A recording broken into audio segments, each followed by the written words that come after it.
Assalamualaikum warahmatullahi wabarakatuh. Perkenalkan, saya Miati, saya dari kelompok 5. Di sini, saya dan rekan-rekan kelompok saya akan membahas tentang fungsi organisasi sosial di masyarakat.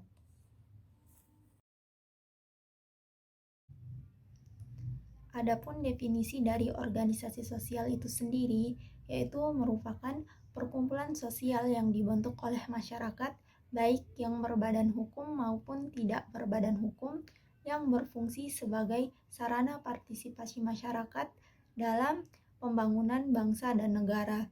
Sebagai makhluk yang hidup bersama-sama, manusia membentuk organisasi sosial atau perkumpulan sosial untuk mencapai tujuan-tujuan tertentu yang tidak dapat mereka capai sendiri. Keberadaan organisasi sosial sendiri tidak terlepas dari adanya nilai dan norma dalam masyarakat, di mana nilai-nilai yang ada dalam masyarakat merupakan hal yang mulia, dicita-citakan dan dianggap penting oleh masyarakat.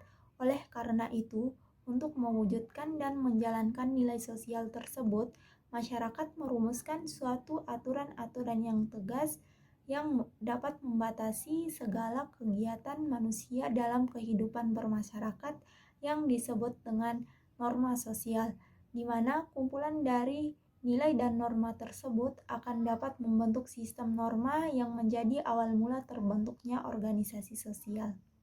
Perkenalkan, nama saya Bayi Intan Zulia Febi Rahayu, NIM C1G021065. Di sini saya akan menjelaskan tujuan organisasi sosial. Tujuan organisasi sosial yaitu memberikan pengarahan dengan cara memberikan gambaran keadaan masa yang akan datang, selalu ingin dicapai dan diwujudkan oleh organisasi. Dengan tujuan tersebut tercipta sejumlah pedoman bagi landasan kegiatan organisasi.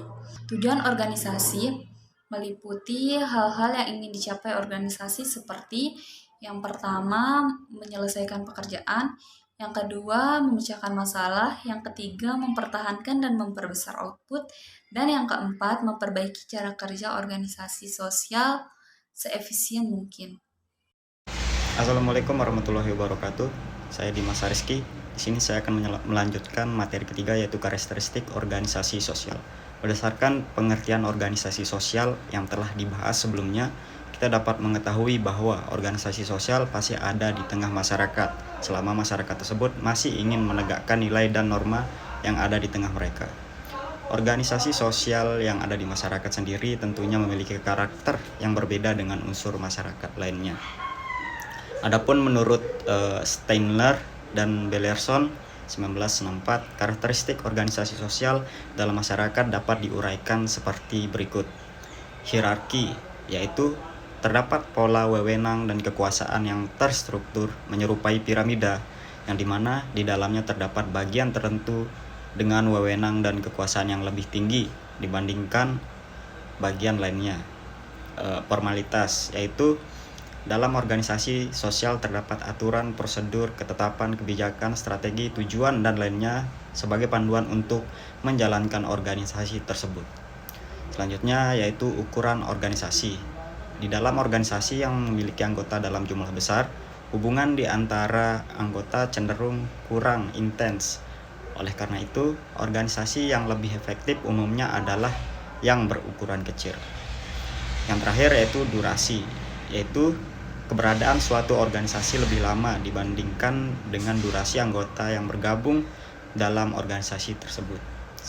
Materi selanjutnya yaitu peranan organisasi sosial. Suatu organisasi mempunyai arti penting dalam masyarakat, di mana keorganisasian dapat membantu untuk mengajak masyarakat untuk lebih aktif dalam lingkungan dan kehidupannya. Organisasi sosial bisa dijadikan sebagai pendukung proses sosialisasi yang berjalan di dalam sebuah lingkungan bermasyarakat. Suatu organisasi sosial juga dapat digunakan sebagai wadah untuk mengontrol dan mengawasi baik kebijakan maupun program kerja pemerintah yang sedang berjalan. Dalam organisasi sosial juga kita dapat menuangkan ide dan aspirasi kita untuk mencapai sebuah tujuan organisasi. Sekian, terima kasih. Assalamualaikum warahmatullahi wabarakatuh. Perkenalkan, nama saya Fauzia. Di sini saya akan menyampaikan materi mengenai fungsi dari organisasi sosial adalah yang pertama, sebagai pedoman kehidupan berkelompok. Fungsi utama dari organisasi sosial adalah sebagai pedoman atau dasar acuan bagi para anggota organisasi yang terlibat di dalamnya. Hal ini berarti adanya penegasan bahwa organisasi sosial memiliki fungsi sebagai pedoman untuk menjaga perilaku maupun sikap yang baik dan benar dalam menjalani kehidupan di lingkungan sosial masyarakat. Kemudian fungsi kedua yaitu ada menjaga keutuhan dan kesatuan masyarakat. Fungsi ini adalah dengan beragam perbedaan yang dimiliki oleh masing-masing individu yang merupakan bagian dari penting dari keberadaan organisasi sosial tersebut. Fungsi ini dapat diwujudkan apabila terdapat koordinasi penyusunan beragam program bentuk sosialisasi yang ditujukan untuk masyarakat. Antara lain seperti pengembangan kegiatan gotong royong dan peningkatan pemanfaatan sumber daya alam secara optimal. Kemudian yang terakhir yaitu memberikan pengawasan kepada masyarakat. Organisasi sosial selain berfungsi sebagai pedoman, juga berfungsi dalam mengawasi perilaku maupun sikap para anggota masyarakat dengan berdasarkan pada kaidah nilai dan norma yang berlaku dalam tatanan sosial yang tersistem. Baik, mungkin hanya ini. Wassalamualaikum warahmatullahi wabarakatuh. Sekian pembahasan dari kelompok kami. Jika ada kekurangan dan kesalahan mohon dimaafkan. Wabillahi taufiq wal hidayah. Wassalamualaikum warahmatullahi wabarakatuh.